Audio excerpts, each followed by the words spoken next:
पिछली बार जब हमने इस स्रोत पर बात की थी तो हमने विज्ञान और धर्म के रिश्ते और परमाणु युग में आध्यात्मिकता की जरूरत जैसे बड़े मतलब व्यापक विचारों पर ध्यान दिया था। लेकिन जैसा अक्सर होता है, बड़े विचारों की छाया में छोटी लेकिन शायद ज्यादा गहरी बातें छिप जाती हैं। बिल्कुल। सिद्धांत तो एक नक्शे की तरह होते हैं, पर असली यात्रा तो उन रास्तों पर चलकर ही होती है। और वो रास्ते कहानियों से बनते हैं, छोटे छोटे पलों से, किरदारों के फैसलों से। तो आज हम वापस उसी स्रोत में उतर रहे हैं, लेकिन इस बार हमारा नजरिया थोड़ा अलग है। हम उन कहानियों, उन मिसालों और उन किरदारों पर ध्यान देंगे जिनका जिक्र तो हुआ, पर शायद जिनकी पूरी गहराई हम पहली बार में पकड़ नहीं पाए। हाँ, मतलब उन अनसुनी बातों को सुनना जो पहली बार में शायद छूट गई। बिल्कुल। चलिए उन किरदारों से मिलते हैं जो इन विचारों को जीते हैं और देखते हैं कि वो हमें क्या सिखाते हैं। जरूर। तो कहाँ से शुरू करें? मेरे ख्याल से उस कहानी से शुरू करते हैं जो संगठित धर्म के पाखंड पर एक बहुत ही मजेदार और तीखी टिप्पणी है। हाँ। एक काले आदमी की कहानी जो एक गोरे लोगों के चर्च में जाना चाहता है। हाँ, ये कहानी ऊपर से जितनी सरल लगती है, अंदर से उतनी ही गहरी है। देखिए, स्रोत बताता है कि पुराने दिन होते तो शायद उसे दरवाजे पर ही मार दिया जाता। लेकिन जमाना बदल गया है तो तरीके भी तो बदल गए हैं। तो पादरी उसे सीधे ना नहीं कहता, वो एक चालाकी भरा रास्ता निकालता है। बिल्कुल, वो एक बहुत आध्यात्मिक लगने वाला रास्ता निकालता है। वो कहता है, जाओ ईश्वर से प्रार्थना करो, अपने हृदय को पवित्र करो, और जब ईश्वर तुम्हें अनुमति दे तब वापस आना। सुनने में कितना अच्छा लगता है जैसे वो उसकी मदद कर रहा है, पर असल में ये उसे बस दूर रखने का एक तरीका था। सही बात है। लेकिन कहानी का सबसे दिलचस्प मोड़ तो अब आता है।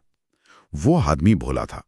उसने पादरी की बात को सच मान लिया। अच्छा। वो घर गया और प्रार्थना करने लगा, साधना करने लगा। और एक रात, जैसा कि स्रोत में बताया गया है, उसके सपने में ईश्वर प्रकट हुए। और उसने ईश्वर से पूछा होगा कि क्या वो अब उस चर्च में जा सकता है।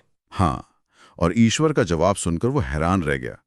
ईश्वर हंसे और बोले, तुम उस चर्च में घुसने की बात कर रहे हो? मैं खुद 10 साल से कोशिश कर रहा हूं, लेकिन वो पादरी मुझे ही अंदर नहीं आने देता। कमाल है, मतलब कहानी में ईश्वर को ही संस्था के नियमों ने बाहर कर दिया। हाँ, ये तो धर्म के दिखावे पर बहुत तीखा और कह सकते हैं मजेदार व्यंग है। ईश्वर के नाम पर बनी दुकान में खुद ईश्वर का ही आना मना है। यही इस कहानी का सार है। यह दिखाती है कि कैसे पुरोहितवाद यानी प्रीस्टहुड ईश्वर और इंसान के बीच एक पुल बनने की बजाय एक दीवार बन गया है। वो ईश्वर के नाम पर अपनी सत्ता, अपनी दुकान चला रहे हैं। स्रोत में एक बहुत जरूरी बात कही गई है कि दुनिया में धर्मों के बीच कोई झगड़ा नहीं है, झगड़ा तो पुरोहितों की दुकानों के बीच है। मतलब एक तरह की प्रतिस्पर्धा है। हाँ, एक बाजार है जहां हर कोई अपने ईश्वर को बेचने की कोशिश कर रहा है। तो ये तो हुई संगठित धर्म की बात, जहां नियम ईश्वर से भी बड़े हो जाते हैं। लेकिन इसकी एकदम उलट एक ऐसे इंसान की भी कहानी है जिसका ईश्वर से रिश्ता इतना सीधा और सच्चा था कि किसी नियम या पादरी की जरूरत ही नहीं पड़ी। हाँ, मेरा इशारा हेनरी थॉरो की तरफ है। बिल्कुल, थोरो की कहानी इस पाखंड का सटीक जवाब है। थोरो अपने जीवन के आखिरी पलों में थे, मृत्युशैया पर। तो गांव के पादरी को लगा कि ये एकदम सही मौका है। मौत का डर अच्छे को ईश्वर की शरण में ले आता है। तो उनके पास पहुंचा और उसने थॉरो से एक बहुत ही औपचारिक सवाल पूछा, कुछ ऐसा कि क्या तुमने परमात्मा और अपने बीच मेल कायम कर लिया है? हाँ, एक ऐसा सवाल जो ये मानकर चलता है कि इंसान और परमात्मा के बीच स्वाभाविक रूप से कोई झगड़ा या कोई दूरी है। बिल्कुल, कि कोई सुलह करनी बाकी है। जी, पादरी के लिए ईश्वर से रिश्ता एक तरह का समझौता है, एक सुलह जो करनी पड़ती है। लेकिन थोरो का जवाब वो तो कमाल था। क्या कहा उन्होंने? उन्होंने अपनी आंखें खोली और बड़ी सहजता से कहा, मुझे तो याद नहीं पड़ता कि मेरे और परमात्मा के बीच कभी कोई झगड़ा हुआ हो। तो फिर मेल करने का, सुलह करने का सवाल ही कहाँ उठता है? कितना गहरा और साथ ही कितना सरल जवाब है। झगड़ा तो तब हो जब दो हों, जब अलगाव हो। सही कहा। थोरों के लिए ईश्वर कोई भारी सत्ता नहीं थे जिनसे सुलह करनी पड़े, वो तो उनके अस्तित्व का ही हिस्सा थे। यही सिद्धांत और असलियत का फर्क है। पादरी के लिए धर्म एक बाहरी क्रिया है, कुछ रिचुअल्स हैं, एक लेन देन है। थोरों के लिए आध्यात्मिकता सांस लेने जैसी स्वाभाविक और भीतरी अवस्था है। कोई बिचौलिया नहीं, कोई मध्यस्थ नहीं, कोई पुजारी नहीं, कोई डर नहीं, बस एक सहज मौजूदगी है। थोरों की ये सोच अपने आप में एक तरह की निजी क्रांति थी। एक व्यक्ति का पूरी सामाजिक और धार्मिक व्यवस्था को चुनौती देना। हाँ, लेकिन जब ऐसे विचार समाज में आते हैं तो अक्सर लोगों को डर लगता है। उन्हें लगता है कि इससे सब कुछ बिखर जाएगा, अराजकता फैल जाएगी। स्रोत में इसी डर से जुड़ा एक सवाल था, है ना? हाँ, एक युवक ने यही सवाल पूछा था कि इन बातों से तो समाज में क्रांति और विद्रोह फैल जाएगा। और इसके जवाब में वक्ता ने जो कहानी सुनाई, वो क्रांति शब्द को एक नया ही मतलब दे देती है। कौन सी कहानी? कहानी एक 90 साल की महिला की है। अच्छा। उनका बेटा उन्हें प्रवचन सुनने के लिए लेकर आया था, लेकिन वो बहुत डरा हुआ था।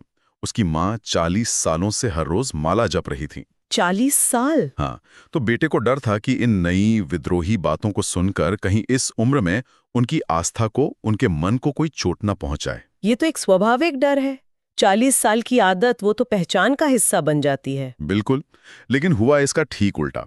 प्रवचन खत्म होने के बाद उस महिला ने अपनी माला हाथ में ली और कहा। क्या कहा उन्होंने? उन्होंने कहा, बेटा तो मुझे पहले कहाँ नहीं ले आया? 40 साल मैंने व्यर्थ ही पत्थर घिसे। मैं माला जपती रही और सोचती रही कि कुछ होगा, कुछ मिलेगा। आज समझ में आया कि कुछ भी नहीं हुआ। अरे! और ये कहकर उन्होंने अपनी माला वहीं भीड़ में फेंक दी। 40 साल की आदत एक पल में छूट गई। ये सोचना भी मुश्किल है। और यहीं पर वक्ता एक बहुत सुंदर बात कहते हैं। वो उस युवक से कहते हैं जो क्रांति से डर रहा था, तुम जवान होकर भी बूढ़े हो, क्योंकि तुम नया स्वीकार करने से डरते हो। और ये 90 साल की महिला जो आज अपनी 40 साल पुरानी आदत को छोड़ सकी, ये असल में जवान है।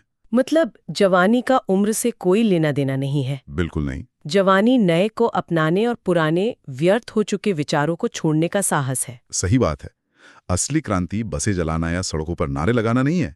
असली क्रांति उन भीतरी आदतों, उन मानसिक जंजीरों को तोड़ना है जो हमें बांध कर रखती हैं। जैसे उस महिला ने 40 साल की कंडीशनिंग को एक झटके में तोड़ दिया।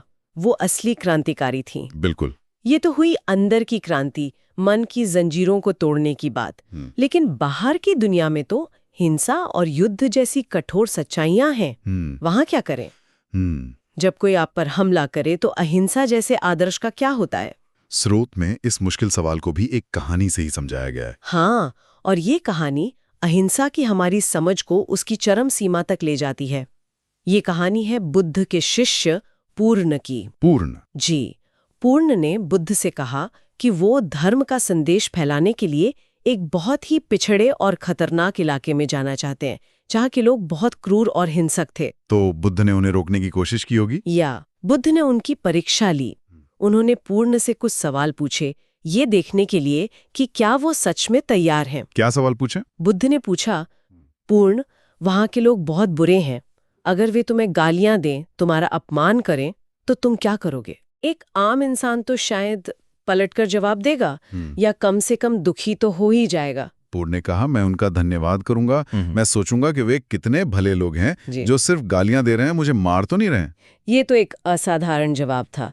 लेकिन बुद्ध यहीं नहीं रुके होंगे। नहीं, वो और आगे बढ़े। उन्होंने पूछा, और अगर वे तुम्हें पत्थरों से और डंडों से मारे तब? पूर्ण ने कहा, तो भी मैं उनका धन्यवाद करूंगा और सोचूंगा कि वे कितने कृपालु हैं जो सिर्फ मुझे मार रहे हैं, मुझे जान से तो नहीं मार डाल रहे हैं। ये सुनना ही अविश्वसनीय लगता है। क्या ये सच में व्यावहारिक है? आज के जमाने में क्या कोई सच में ऐसा सोच सकता है? ये तो इंसान के स्वभाव के ही खिलाफ लगता है। हाँ।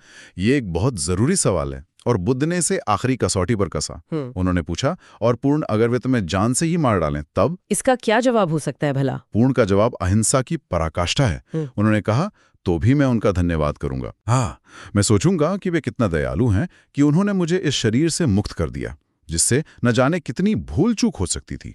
उन्होंने मुझे इस बंधन से आजाद कर दिया। ये सुनकर बुद्ध ने कहा, पूर्ण, अब तुम तैयार हो। अब तुम कहीं भी जा सकते हो। तुम्हें कोई पराजित नहीं कर सकता। बिल्कुल।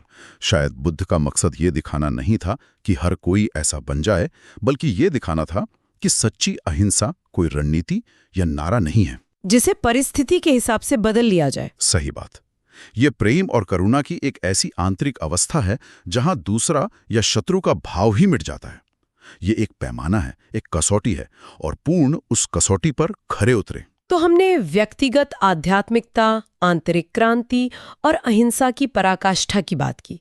ये सब कहीं ना कहीं एक तरह के आंतरिक संतुलन की ओर इशारा करते हैं। स्रोत की आखिरी कहानी इसी संतुलन की कमी को बड़े दिलचस्प ढंग से दिखाती है ना, पूरी दुनिया के पैमाने पर। हाँ, वो कहानी एक तरह से पूरी मानवता की कहानी है। एक सम्राट की कहानी जो बहुत बीमार था। अच्छा। दुनिया के सारे वैद्य आए, सारे इलाज किए गए, लेकिन कुछ काम ना आया। आखिर में किसी ने बताया कि एक ही इलाज है। और वो इलाज क्या था? इलाज था कि सम्राट को एक ऐसे इंसान का कोट पहनाया जाए जो पूरी तरह से समृद्ध भी हो और जिसके मन में परम शांति भी हो। मतलब जिसके पास सब कुछ हो लेकिन फिर भी वो भीतर से पूरी तरह शांत और संतुष्ट हो। जी, ये तो बहुत मुश्किल शर्त थी। बहुत ज्यादा। वजीर उस आदमी की खोज में निकल पड़ा। वो बहुत से अमीर लोगों से मिला जिनके पास कोट के ढेर लगे थे, महल थे, दौलत थी, लेकिन वो शांत नहीं थे। बिल्कुल। जब भी वो उनसे पूछता कि क्या तुम शांत हो, तो वे कहते सब कुछ है, बस मन की शांति ही तो नहीं है। वे सब अशांत थे, तनाव में थे। फिर वजीर को कोई शांत व्यक्ति मिला होगा। हाँ, महीनों की खोज के बाद एक रात वो एक नदी के किनारे से गुजर रहा था। उसने एक अद्भुत संगीत सुना, एक बांसुरी की धुन जिसमें परम शांति थी। वो आवाज का पीछा करते हुए एक आदमी के पास पहुंचा जो बस अपनी ही धुन में मग्न होकर बांसुरी बजा रहा था। उसके चेहरे पर ऐसी शांति थी जो वजीर ने कभी नहीं देखी थी। तो वजीर को वो आदमी मिल गया था जिसका उसे इंतजार था? उसे ऐसा ही लगा। वो दौड़कर उस आदमी के पास गया और कहा, तुम्हें जो चाहिए ले लो, जितना धन चाहिए ले लो, बस मुझे अपना कोट दे दो, हमारे सम्राट की जान बच जाएगी। और उस आदमी ने क्या कहा? उस आदमी ने वजीर की तरफ देखा और हंसते हुए कहा, मैं तुम्हारी मदद जरूर करता, पर मेरे पास कोई कोट नहीं है, मैं तो नंगा बैठा हूं। मतलब? कहते हैं उसी रात सम्राट की मृत्यु हो गई। ये कहानी आज की दुनिया पर कितना सटीक बैठती है।